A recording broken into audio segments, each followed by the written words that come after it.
Olá a todas e a todos, está começando agora mais um Brasil de Fato Entrevista.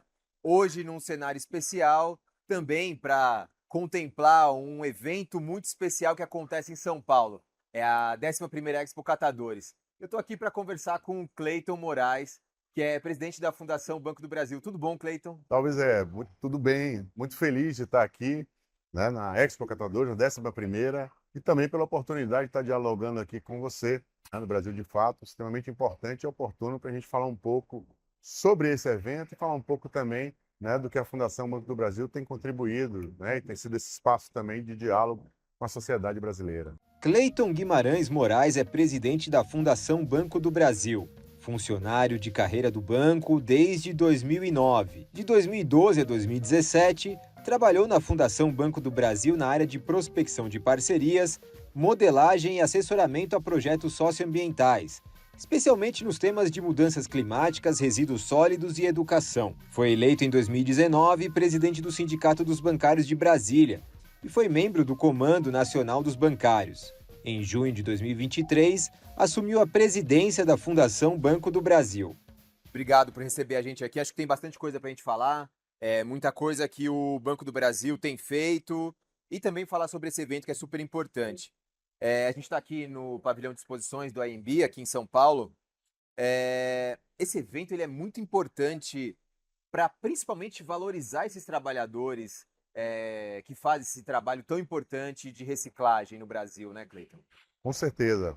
A Expo Catadores virou um evento de proporções internacionais, inclusive.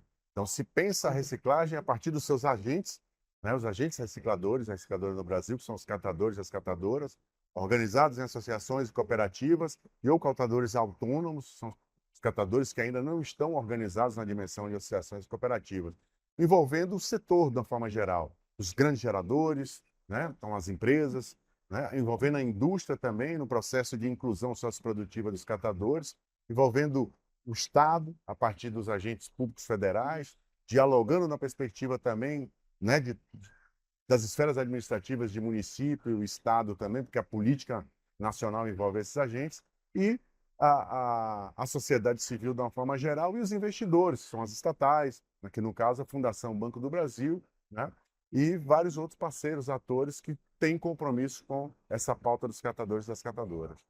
É importante, você citou aí a questão das empresas, né? São elas que geram os resíduos, enfim. Também como é que foi trazer essas empresas para dentro desse processo? A gente vê, tem muita propaganda, mesmo nas embalagens tem lá o uso reciclável e tal, né? O uso consciente. Mas é importante que eles acompanhem de perto esse processo da reciclagem, né? Ver de perto quem são os catadores, quem são as pessoas que estão lá na ponta fazendo esse serviço, né? Com toda certeza. Acho a ideia da Expo Catadores, acho que a origem, o embrião, o presidente Lula, tudo começa também com essa, né, essa sensibilidade, essa percepção e compromisso do presidente Luiz Inácio Lula da Silva, que tomou a decisão de reunir com os catadores e catadoras para celebrar o Natal dos catadores e catadoras aqui, embaixo do viaduto, né, em São Paulo. Então esse é vamos dizer, o epicentro dos processos que resultaram nesse grande evento que é a Expo Catadores e que todos os anos, né, infelizmente esse ano o presidente por uma questão de saúde, né, não pôde participar, mas manda todo o seu axé, sua energia, né, e seu comprometimento com esse público. Então, a Expo Catadores ela acaba adensando isso. É um momento de entregas, mas é um momento também de intensificação da agenda. Então, no Brasil, que a gente tem grandes desafios do ponto de vista das implementações dos planos de logística reversa, né, do fechamento dos lixões, por exemplo, então, dos processos de humanização dessas relações que envolve o tratamento de resíduo no Brasil, em que pese as normativas, mas os processos de implementação da política, ainda pelos processos de descontinuidade havidos no nosso país, ainda está muito aquém, né, de um horizonte, vamos dizer assim, tido como ideal. Então, a perspectiva de dialogar com as empresas, né, e de salvaguardar essa responsabilidade socioambiental das empresas, ela é fundamental e a gente tem tido avanço, a gente observa avanço nesse período curto, mas observa avanços, inclusive quando a gente tem nesse fórum a participação dessas empresas, né, públicas e empresas privadas também, que, do ponto de vista, quer seja do próprio sistema, né, vamos dizer, global, da responsabilidade socioambiental, da economia circular, mas aqui no Brasil a gente tem um caráter, diria, um desenho específico, inédito, que pode ser uma contribuição para todo mundo, né, no processo de economia circular e salvaguardar os recursos naturais. Então, acho que a experiência da reciclagem no Brasil, eu queria dar um exemplo, por exemplo, da, da, da fortaleza, né, da retumbância que é a inclusão socioprodutiva dos catadores, o que eles entregam do ponto de vista de ganho, né, para o meio ambiente, para a sociedade, para a vida no planeta e, obviamente, também para a própria noção de economia das empresas, né? Os catadores são responsáveis no Brasil, né, pela reciclagem de 98% do alumínio. Das latinhas, né, para quem está nos assistindo entender, das latinhas de cerveja, de refrigerante, de suco, enfim, 98%. Essa era uma pergunta que eu ia te fazer, já aproveitar o gancho aí que você fez. Os catadores, eles têm um papel central na economia brasileira, né? E as pessoas não se dão conta disso. Fundamental. Fundamental quando a gente pensa os processos, né, de agregação de valor de uma economia, né, os catadores e as catadoras contribuem determinantemente. Contribuem do ponto de vista, né, do valor mesmo agregado aos processos, né, e contribuem também para uma outra perspectiva, que é um outro modelo econômico, um outro modelo de consumo, baseado, né, na ideia, que é a ideia real mesmo, de que os recursos são finitos e que você precisa ter uma sustentabilidade no uso, né, vamos dizer, da biodiversidade, enfim, da natureza. Então, nem uso, acho que é uma convivência harmoniosa, né, com esse processo. Então, a implementação do ciclo de reciclagem, de reuso, de educação ambiental, os catadores e as catadoras no Brasil fazem isso e precisam, a partir do momento em que você tem coletas seletivas implementadas, você tem a porta de entrada, primeiro, para o respeito a essa categoria, né? E respeitar significa não vencer os preconceitos, que é fundamental, mas, além disso, super importante, é valorizar do ponto de vista do pagamento dos serviços ambientais que essa categoria presta, né, para o país e para o mundo, né? Porque a crise climática, enfim, todos os processos, determinantes de saúde, né? Então, acho que lixão contamina, né, a soreia, os processos de cursos Lençóis d'água, freáticos. lençóis freáticos, enfim. Então, qual é o custo disso? Como é que a gente pode, né, trazer isso para uma economia? Porque são impactos na economia, né, na vida, na organização da sociedade. Então, acho que esse é a dívida, o reconhecimento urgente, né, que os catadores e catadoras precisam, né, quer seja do Estado, quer seja, né, das empresas, né, enfim, dos grandes produtores aí de resíduos do nosso Brasil. Você falava sobre a quantidade, mais de 90% das latas de alumínio são coletadas pelos catadores. É um montante gigantesco. A gente tem essa estimativa de quanto os catadores movimentam com esse reuso, com essa reciclagem? Em termos de montante, valor, passa de bilhões, né? Não que ficam com os catadores, que acho que esse é Claro, um aspecto super importante, sim. né? E que estão sendo tratados do ponto de vista das políticas, inclusive. Então, agora, né, dia 19 de dezembro, a Fundação Banco do Brasil e o BNDES anunciarão o resultado, por exemplo, né, de um edital que fortalece as redes de catadores e catadoras em todo o país. É o edital Cataforte, com 50 milhões de reais para fortalecer, né, essas redes. E o que é o E fortalecimento? vão para as cooperativas. Para as cooperativas e associações. E o que é o fortalecimento? É justamente poder, o processo de coleta, separação, seleção dos materiais, ser agregado valor, né? Para que, de novo, os bilhões da reciclagem, que esses recursos cada vez mais fiquem com os catadores, né? Para que haja um processamento, uma agregação de valor, em vez da latinha avulsa, ela ser prensada, ou em vez da só a prensa, já da transformação de uma lâmina de alumínio para entregar para a indústria. Então, você agrega valor nessa perspectiva, elevando a renda dos catadores e das catadoras. Acho que esse é o desafio para o modelo, além de outros modelos de negócios também, que os catadores e as catadoras são centrais, né, no processo de inclusão. Estamos falando de modelos, por exemplo, de alteração de matriz energética, né? Então, como é que os catadores e catadoras podem contribuir nesse desafio?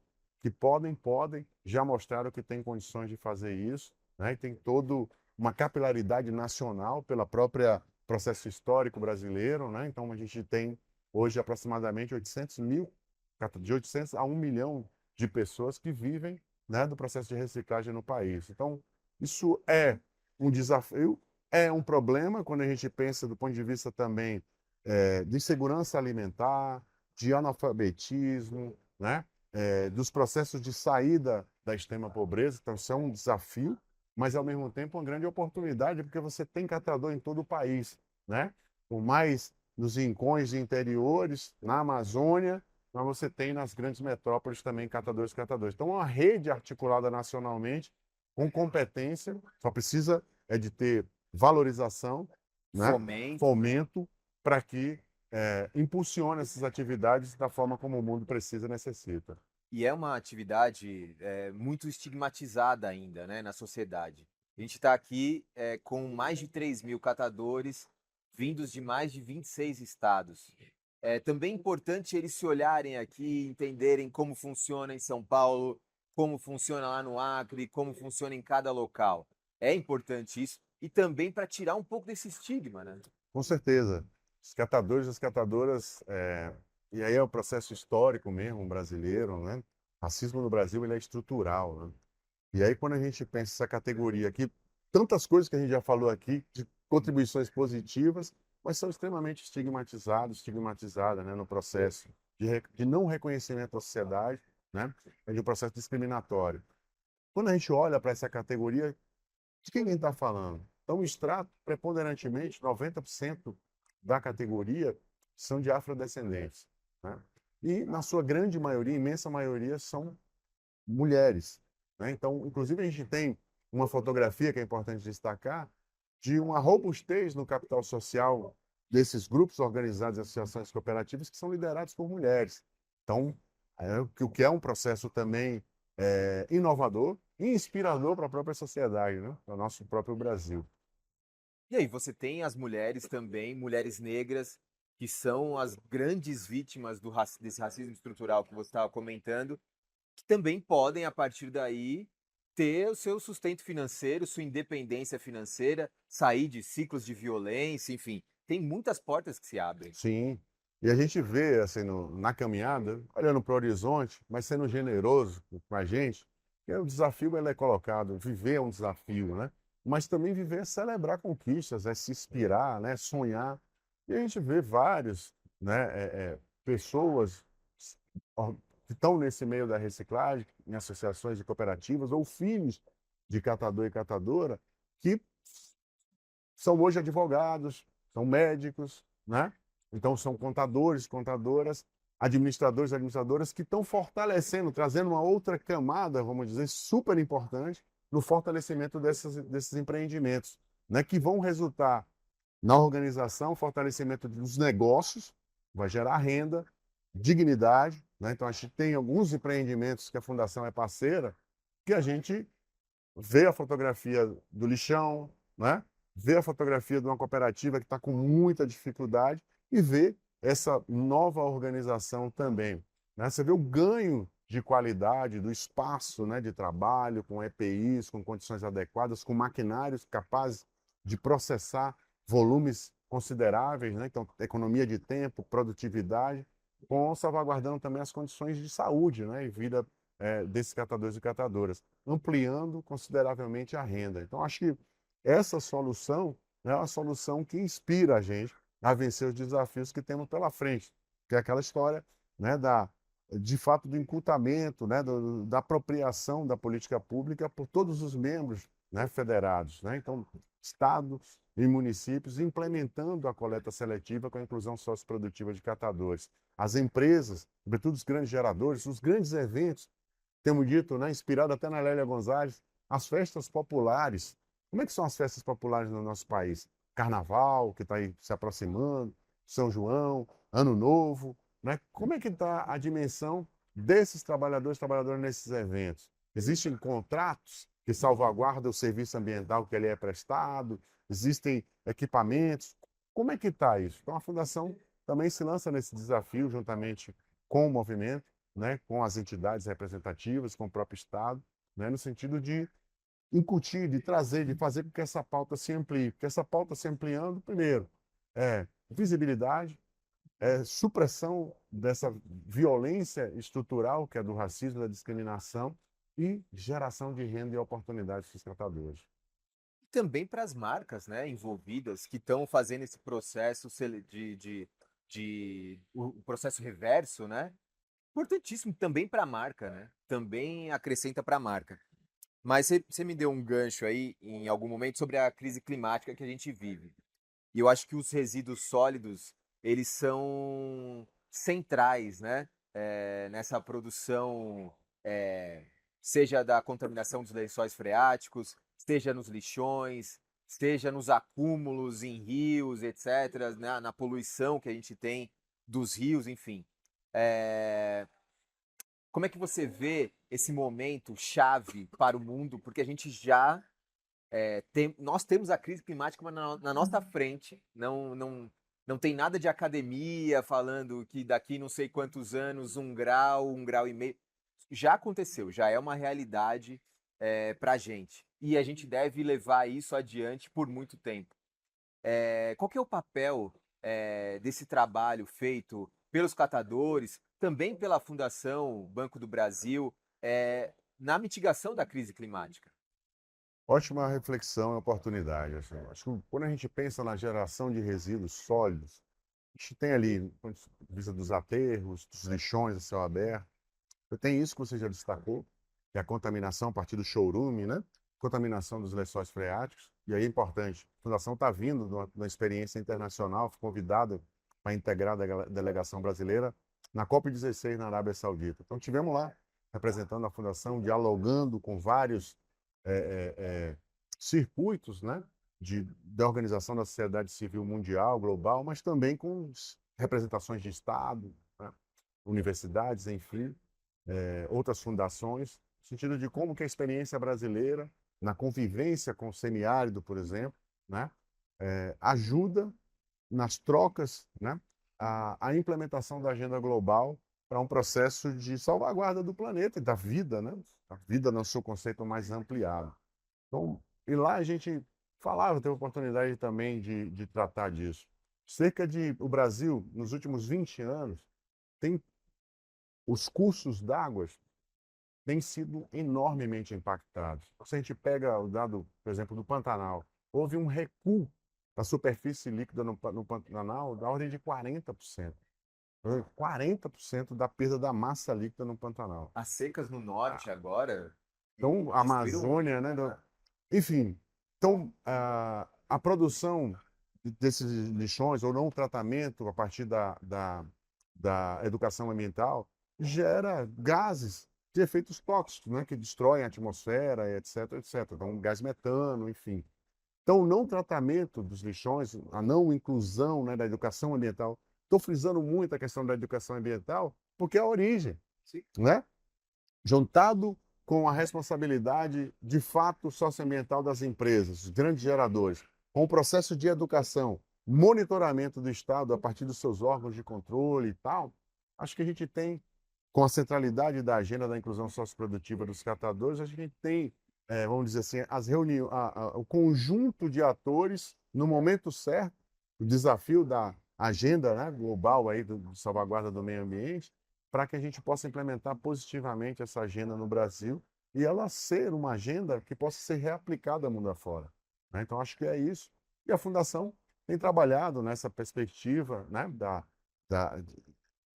dos processos climáticos, sobretudo com as tecnologias sociais, né, com os catadores, com a agricultura familiar, né, com os processos de diálogo também, das mitigações, implementações das tecnologias para reduzir os impactos. Impedir é complexo, né? Que é uma mudança mais global e o que você falou também, o que já foi, né, não vai nos isentar, né, de determinadas consequências. Então, acho que o processo de educação para reduzir a quantidade de poluentes, né, e o uso irracional dos recursos, mas, ao mesmo tempo, ações de mitigação, que, inclusive, volta para a nossa pauta.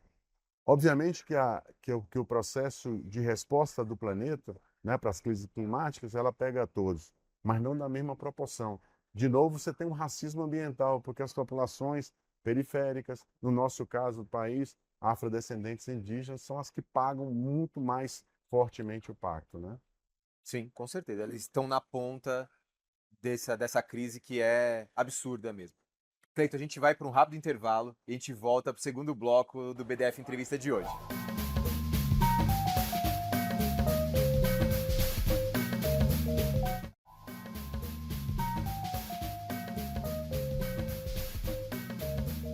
Voltamos agora com o segundo bloco do BDF Entrevista, hoje entrevistando o Cleiton Moraes, que é presidente da Fundação Banco do Brasil. Estamos aqui na 11ª Expo Catadores, aqui em São Paulo, no pavilhão de exposições do AMB. Cleiton, você falou na última resposta sobre a participação da Fundação na COP na Arábia Saudita. A gente tem, em 2025, a COP 30, que vai acontecer em Belém, aqui no Brasil, e é uma COP que não só uma expectativa interna do Brasil, né, enquanto formador de questões ambientais, um ator importantíssimo por todo o ecossistema que a gente tem aqui, mas também pelo que o Brasil se colocou, né? Os desafios que o Brasil se colocou, a redução das queimadas, a redução do desmatamento, enfim. O Brasil assumiu esse compromisso desde sempre, principalmente nos governos do PT. Esse compromisso foi cada vez mais forte e acho que se espera muito do Brasil nessa COP30 em Belém. Esperar desse evento que tem essa ambição global de que a gente dê, de fato, um passo adiante, que a gente consiga resolver coisas que na última edição, por exemplo, ficaram em aberto. Muito se espera que isso aconteça agora, né? Com certeza, acho que a expectativa é a melhor possível, embora a tarefa seja uma tarefa que requer, né, uma articulação, uma maestria, né, gigantesca, porque estamos falando de pactos globais. Eu acho que a gente não poderia ter a melhor condução que a gente tem, que é do maestro soberano, que é o maestro Luiz Inácio Lula da Silva. Isso é importante, porque essas decisões de cúpula, elas são tomadas por consenso. E a matéria, quando a matéria é o meio ambiente, a gente tem visto como, né, as grandes potências, sobretudo do capitalismo central, tem sido difícil, né, os consensos com relação a essa agenda, porque é uma agenda que requer esforços gigantescos, mudanças de paradigma, mudança de matriz energética, né, enfim, de comportamentos de consumo e, né, o castelo das coisas está posto, né? Então, mexer, volvê-los é uma energia que precisa ter uma habilidade muito especial para produzir, depois, né, dos debates, os consensos para que a agenda de ação seja implementada. Então, acho que essa é a primeira das expectativas, né? Ou de trás para frente, é o conjunto de decisões tomadas por consenso a partir dessa cúpula que vai desdobrar nessa agenda de salvaguarda da sociobiodiversidade no planeta, né? E aí, quando você fala da Amazônia, temos desafio, mas também temos muita esperança pelos modelos que estão ali implementados, que são modelos significativos, né? Que estão provados. O próprio modelo de reforma agrária na Amazônia também, né? Inspirados ali no nosso grande também, né, líder Chico Mendes, né? Então são os modelos das RESEX, das reservas extrativistas, mostra para o mundo que é possível salvaguardar as florestas, né, dentro de modelos econômicos que sejam extremamente sustentáveis, né? Então as trilhas desenvolvidas ali pelos seringueiros, por exemplo, no processo de extração da borracha, no processo de extração, né,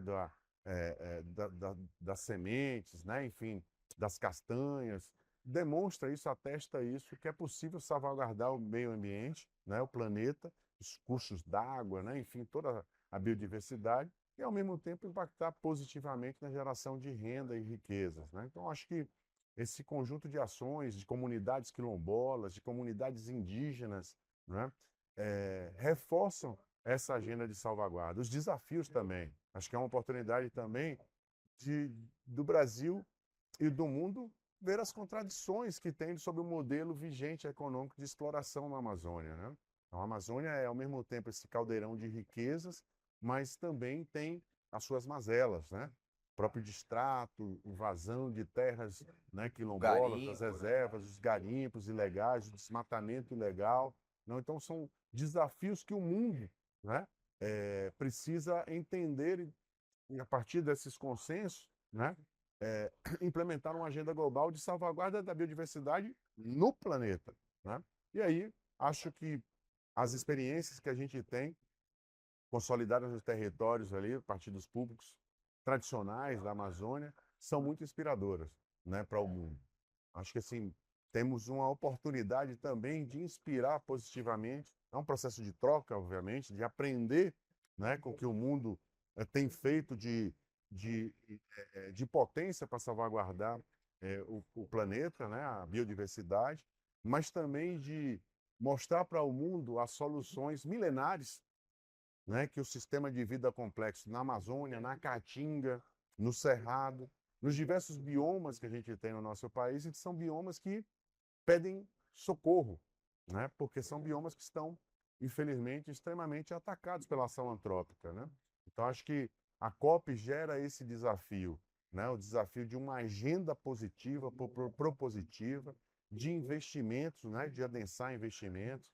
O arco da restauração, por exemplo, na Amazônia, é um processo que precisa dessa articulação global. Então, a gente tem ali um parceiro, né, a Fundação tem atuado muito na Amazônia pelos recursos próprios dela, a partir do investimento que o Banco do Brasil faz na Fundação, mas tem ampliado isso pelas parcerias. Então, o Fundo Amazônia, com o BNDES, tem sido, né, uma plataforma de atuação muito robusta da Fundação Banco do Brasil na Amazônia. Então, já temos experiência do ecoforte extrativismo, né, nessa perspectiva de fortalecer modelos agroecológicos de manejo sustentável na Amazônia, manejo do pirarucu, né, manejo do açaí, do pescado, enfim, né?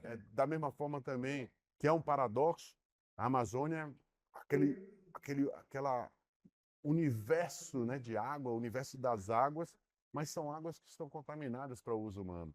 Então você tem pessoas que moram na Amazônia que morrem, né, por diarreia, que morrem por hipertensão, né, por conta justamente da ausência de políticas públicas articuladas, né, que podem levar e assegurar manejo correto da água, né, segurança alimentar, né, enfim, várias outras pautas que estão ali colocadas como desafios e que a Fundação Banco do Brasil tem tido a oportunidade, né, de dar respostas. Respostas, como a gente diz, que são inspiradoras. Ela não vai resolver o problema da Amazônia nem no Brasil, mas ela inspira a partir, olha, de uma ação concreta, né, de resultados, né, medidos, de uma avaliação sistemática, apresentar um conjunto de resultados e respostas que são satisfatórios do ponto de vista da geração de renda, do ponto de vista dos indicadores de saúde, né, e também da própria salvaguarda da biodiversidade. Então, acho que, para nós, a Fundação Banco do Brasil, a gente está cada vez mais aprimorando o nosso repertório de práticas que tem ali na Amazônia, né, juntamente com os parceiros, com o público priorizado mesmo, para que a gente leve isso, exponha isso para todo mundo, né, e também possa conectar cadeia de valor, né, possa conectar também negócios, né, induzir negócios sustentáveis, né, a partir dos produtos da sociobiodiversidade, cada vez mais agregando, né, resposta para aqueles e aquelas que são os guardiões da floresta.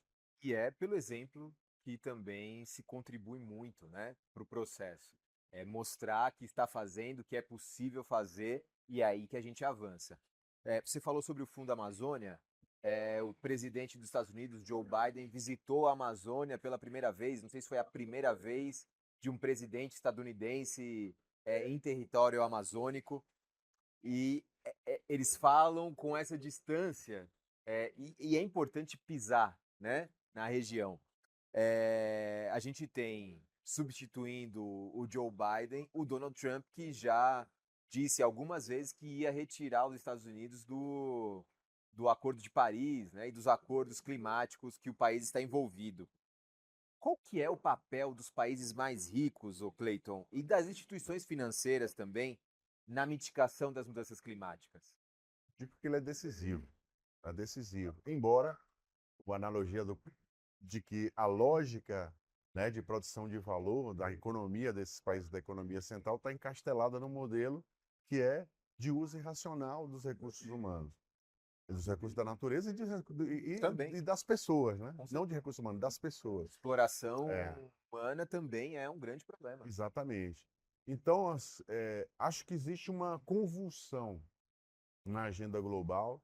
Eu acho que esse é um desafio gigante que o nosso maestro soberano terá, né, na implementação de uma agenda positiva, né, na COP 30. Mas que é um desafio que o Brasil vai. Porque o Brasil, quando a gente fala de países ricos, nós estamos incluindo o Brasil, porque nós somos a sétima, salvo melhor atualização, a sétima economia do planeta. Está entre as 10 Né? maiores economias do Das planeta. 10 maiores economias do globo, e com a proximidade da geração de riqueza muito grande. Não é uma discrepância, né? Então, existe uma proximidade. Então, assim, eu acho que o Brasil, né, do ponto de vista do ciclo formal da participação, né, do bloco das nações mais ricas do globo, independentemente ainda da não formalidade disso, mas precisa liderar esse conjunto de ações. E aí também sem uma. Acho que quando a gente discute essa pauta da transição energética, né, de um outro modelo, a gente precisa também traduzir isso com as nossas lentes. Porque para que a gente não caia, vamos dizer assim, no simplismo, né, numa simplificação da questão. Veja bem, os modelos das nações do capitalismo central são baseados nesses modelos, né? Então, isso não vai ser mudado, né? Então sai daqui, vou para ali, né?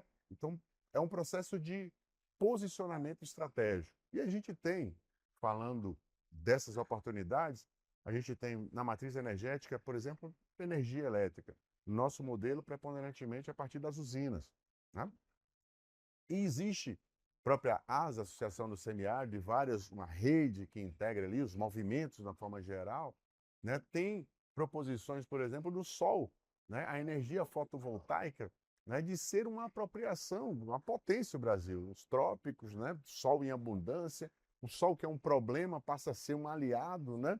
Assim, do ponto de vista de uma outra etapa dos processos, né, de energéticos e do modelo de relacionamento com a natureza. Assim como a energia eólica também, o país está numa situação geográfica estratégica também para isso. Exatamente. Embora, assim, os modelos, acho, e aí a formulação que o governo brasileiro tem dado, que é estabelecer os processos de construção das políticas, mas a partir de um processo de escuta, né? Num processo de concertação participativa da sociedade. Eu acho que isso é fundamental para que as tomadas de decisões, de fato, ocorram num nível de excelência que seja um processo de desenvolvimento, inclusive com respeito ao meio ambiente. É impossível que essa construção exclua o povo. As Então, as comunidades, tem comunidades. algumas comunidades, inclusive, que reclamam da questão da energia eólica, das turbinas e o barulho que a hélice faz. É importante escutar todos os atores, né? Que é o que se fala do contrassenso também, né? Você tem essas usinas instaladas nos territórios, você vê produzindo energia em abundância, e você tem uma miséria energética nas comunidades que estão abaixo dessas torres, né? Então, os movimentos e o acúmulo da sociedade civil têm reclamado com relação a isso, aos processos, inclusive de erosão, né? Que essas usinas geram nos territórios, aos processos também, até as instalações fotovoltaicas trazem um desafio também para as comunidades, por uma pressão fundiária muito grande nas pequenas propriedades, né? Então, dos assentados da agricultura familiar, no sentido de uma pressão, né, de multinacionais que querem, pela posição estratégica de produção de energia, fazem nesses territórios. Então, incutindo êxodo rural, incutindo elevação do preço dos alimentos, porque você não tem mais uma produção ali, consequentemente, você tem uma alta de preço, Claro. oferta e procura, né? Então, acho que a concertação social, o diálogo, né, com os movimentos, com a sociedade, ele é preponderante para que a gente tenha um modelo mais ajustado, mais acertado. E aí, de novo, esse modelo pressupõe a inclusão socioprodutiva como solução, né? Então, incluir a sociedade, incluir eh, eh, eh, eh, o sertanejo, né, nas soluções de produção de matriz energética é fundamental para que o país tenha uma outra salvaguarda, né, de distribuição das riquezas, de apropriação de recursos, de investimento, voltando aí para a Arábia Saudita. É um deserto, mas quando você olha do ponto de vista da participação social, da distribuição, você não vê esse fosso como a gente vê no nosso país, né, de uma concentração de riqueza na mão de 1% da população, enquanto que a grande maioria da população passa os perrengues de insegurança alimentar e de toda outra sorte de violência. A gente já falou sobre esse tema e você acho que foi pincelando ele em várias respostas, mas queria ouvir mais concretamente de você sobre o papel dos bancos públicos no fomento social, né? A Fundação participa da Expo Catadores aqui, né? Fomenta esse evento, tem outras ações importantes, mas acho que também é importante para o público saber o papel do banco público nesse tipo de serviço. Não é só fornecer carteira de investimento, né? Acho que vai muito além disso. Com certeza, a gente vem, a Fundação Banco do Brasil, o nome já traz, né, no nome, né? Ela é instituída pelo Banco do Brasil, que é um banco estatal, né? É uma sociedade, sociedade anônima, né? É, é, e que tem a participação de capital privado, mas a preponderância das decisões ali de uma concertação, né, tem a relevância e participação do Estado, né? E isso, a, o que faz a diferença? Eu acho que a experiência da Fundação Banco do Brasil traduz esse compromisso com a sustentabilidade. O Banco do Brasil, na sua visão estratégica, na estratégia corporativa, traz isso como um eixo fundante, né, da sua atuação. Ser o banco mais sustentável do planeta. Então, acho que aí é uma perspectiva que responde a essas questões. Obviamente que o banco vai poder responder a todas as demandas, acho que é um desafio, né? Mas tem alguns indicadores de orientações que começam a responder esse processo, né? Quando a gente vai, por exemplo, para a implementação de uma política pública que é fundamental, que é o financiamento da agricultura familiar, né? Então, há uma ampliação e uma participação na execução do orçamento previsto ali no Plano Safra para a agricultura familiar, considerável para parte do Banco do Brasil, né? Da mesma forma que o banco é demandado, né, pelos processos de como a concessão de crédito orientado para as pessoas, né, vamos dizer assim, que até então não foram bancarizadas. Um grande contingente da sociedade brasileira, né?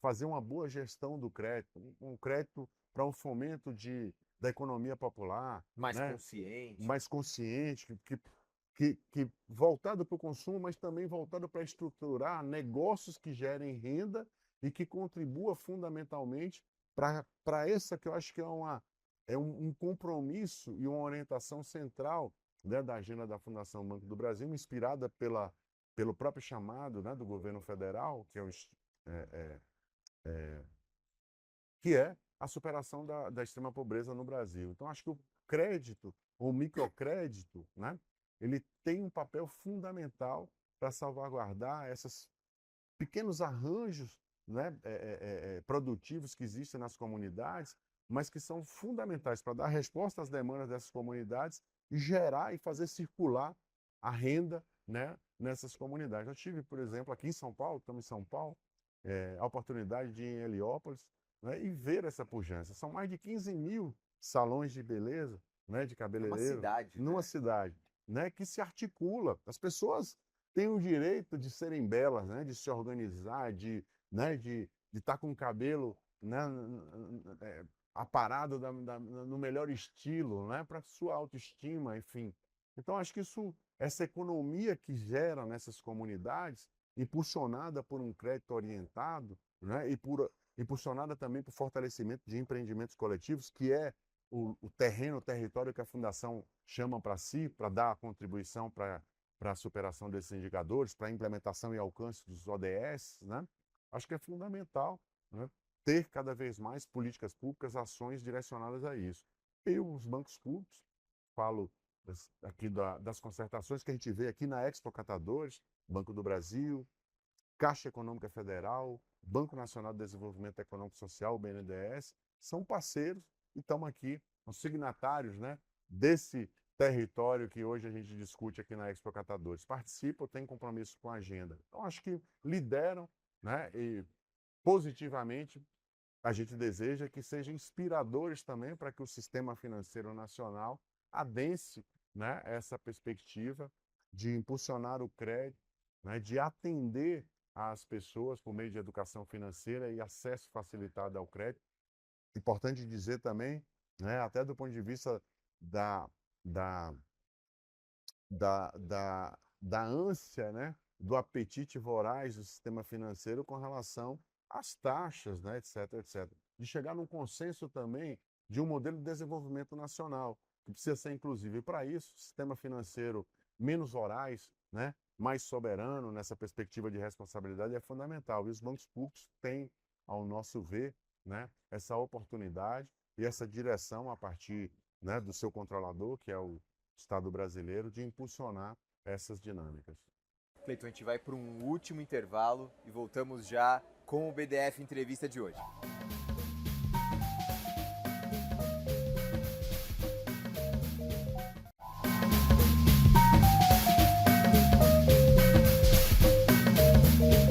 Voltamos agora com o último bloco do BDF Entrevista, hoje entrevistando o Cleiton Moraes, que é presidente da Fundação Banco do Brasil. Cleiton, para a gente já chegar no final desse nosso papo, você levantou a questão da segurança alimentar.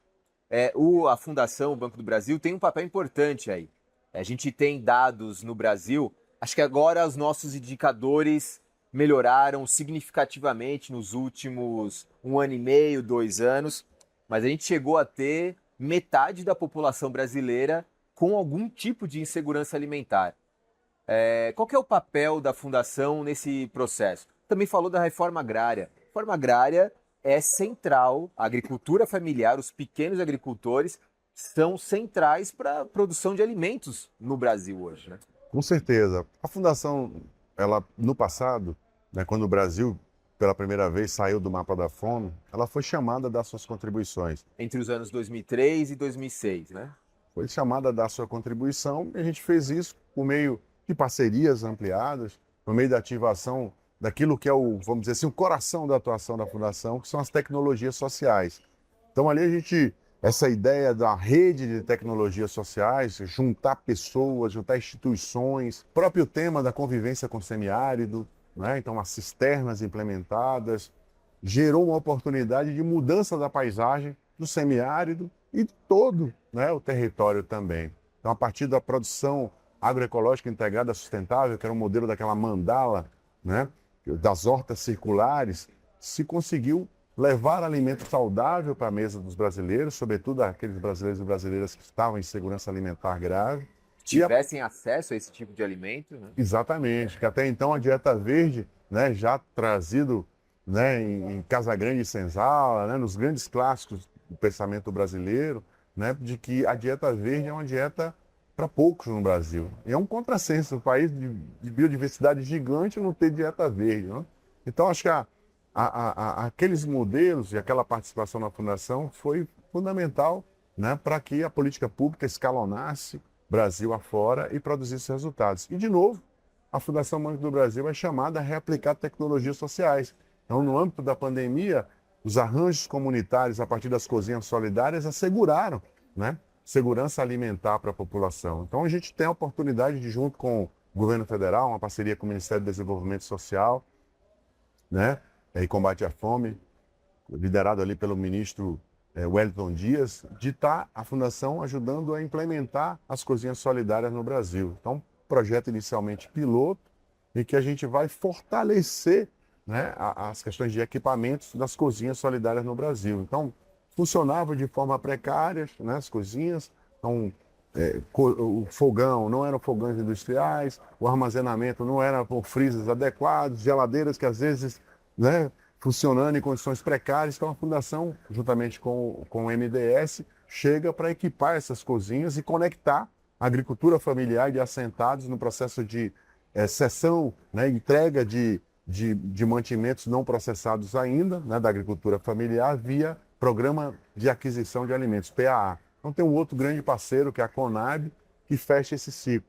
Campo, cidade, produção de alimentos, matar a fome da população. E acho que no segundo momento também, porque a agenda da superação da fome, ela está atrelada também com a agenda que para nós é central, e uma agenda do governo também central, que é a redução né, a superação da extrema pobreza no nosso país. Então, o modelo de cozinhas que a gente defende também tem a ideia de ser um espaço de formação. Formação de chefes de cozinha, formação de estoquistas, né, para que gere desdobramento, né, de novos arranjos coletivos dentro da economia solidária ou arranjos também do emprego formal, né, nas empresas, né, enfim, nos mercados, hipermercados, padarias, restaurantes, enfim. Então tem um componente também de empregabilidade e geração de renda que eu acho que é fundamental quando a gente pensa esses arranjos. Você falou sobre a pandemia, o MST e o PA, né? O MST fez mais de 500 toneladas de doação de alimentos durante a pandemia, muito importante. O Cleiton, você tomou posse na Fundação Banco do Brasil em 2023. Tá fazendo sua caminhada ainda, são 2 anos de gestão? São 2 anos, a primeira, né? Primeiro mandato, 2 anos. O mandato Aham. dura 2 anos. Podendo ser reconduzido, obviamente. É um desafio importante, né? Sim, é um desafio muito importante. Assim, porque pela própria centralidade e urgência das pautas que a Fundação trata, né? Então a gente está falando já falamos dessas duas pautas de incidência, segurança alimentar, superação da extrema pobreza. Estamos falando de públicos, comunidades tradicionais que são quilombolas, indígenas, isolados ou aldeados, né? Nós estamos falando da pauta de mulheres, nós estamos falando da pauta da biodiversidade, de salvaguarda da biodiversidade, da preservação de mananciais, né, de catadores, catadoras, da pauta de educação, assistência técnica, né, então da educação financeira, né, para fortalecimento dos arranjos comunitários, né, de bancos comunitários. Então, a fundação ela, né, de uma educação voltada para o futuro. Então, como é que os jovens, né, as jovens podem ter espaços, né, de uma fluência do processo educacional não formal, mas que inspire o formal, né, do ponto de vista de PPPs, né, que contemplem temas como a superação da violência de gênero, né, de violência de raça, né, acabar com os preconceitos e discriminações de todas as ordens. Então, como é que a gente trabalha, né, pulsantemente esse conjunto de agendas? Então, liderar a Fundação com essa perspectiva é um desafio, mas ao mesmo tempo uma inspiração, que faz com que a gente acorde todos os dias com uma vontade que só mesmo com compromisso e inspiração dessas pautas para explicar, né? Com muita garra, com muita vontade e com muita satisfação de estar nesse momento da história podendo contribuir, né, a partir da Fundação Banco do Brasil e da conexão com tantos atores, né? Você é bancário de formação. Sou bancário concursado do Banco do Brasil. Então, para atuar na Fundação Banco do Brasil, precisa ser funcionário da ativa, né, do Banco do Brasil. Então, desde 2009, né, me tornei bancário do Banco do Brasil. Sou filho de uma bancária do Banco do Brasil, né? Tem histórico familiar aí. A inspiração e a determinação para ser bancário do Banco do Brasil veio da minha mãe. Ela que fez a minha inscrição no concurso. Eu era funcionário de outro banco estadual lá em Brasília, é o BRB, que tem um maior carinho. Mas a minha mãe chegou a determinado momento: você vai ser meu colega. Fez a inscrição. Então, minha mãe, um beijo, quando a senhora está em casa, né, também, que está passando por um processo de teste na vida, mas tenho certeza que a senhora vai virar essa página positivamente. E formado em ciências sociais. Isso. Como é que foi esses dois caminhos? São bem distintos, né? As ciências sociais, o banco público, teve que fazer aí uma ponte em algum lugar. E tem uma outra informação aí só para ajudar. Eu sou músico. Ah, é? De formação universitária, Olha só. inclusive. Então, me graduei também depois, né? Primeira graduação em Ciência Política, Ciências Sociais, mas com foco em Ciência Política. E depois, né, licenciatura em Música, ambos pela Universidade de Brasília. Acho que nada é por acaso, a trajetória da vida da gente vai, né? Eu atuei na Fundação como técnico, assessor técnico na Fundação Banco do Brasil entre 2012 e 2017, né? E ali pude ter uma aprendizagem muito intensa, né, do que fazer da Fundação. E a minha caminhada, né, esses processos, né, de militância social, fui presidente do Sindicato dos Bancários e das Bancárias de Brasília, né? Diálogo com os movimentos, esse processo de construção, né, e concertação social é da nossa caminhada, do nosso fluxo, né? E hoje tem um desafio, por exemplo, de trazer para a Fundação a perspectiva de diálogo com as juventudes nos territórios. Então trago essa bagagem de vida também, né, e de destinos para inspirar também, trazer isso para a construção interna na Fundação. Então a gente, a partir de 2025, a gente tem uma nova perspectiva também de atuação, que a gente chama de atuação na Fundação por programas estruturados, né? É esse caldeirão de coisas que a experiência da vida, né, da gente possibilita também a gente construir, a partir das escutas sempre atentas aí com a sociedade, nessa proposição de atuação e fortalecer essa proposição de atuação na Fundação Banco do Brasil nos territórios. Cleiton, muito obrigado por essa conversa. Agradeço, obrigado e vida longa para o Brasil de fato. Obrigado também para a Fundação, que continue com projetos importantes. E você que nos acompanhou até aqui, muito obrigado. Na próxima semana a gente volta com mais uma edição do BDF Entrevista. Tchau, tchau.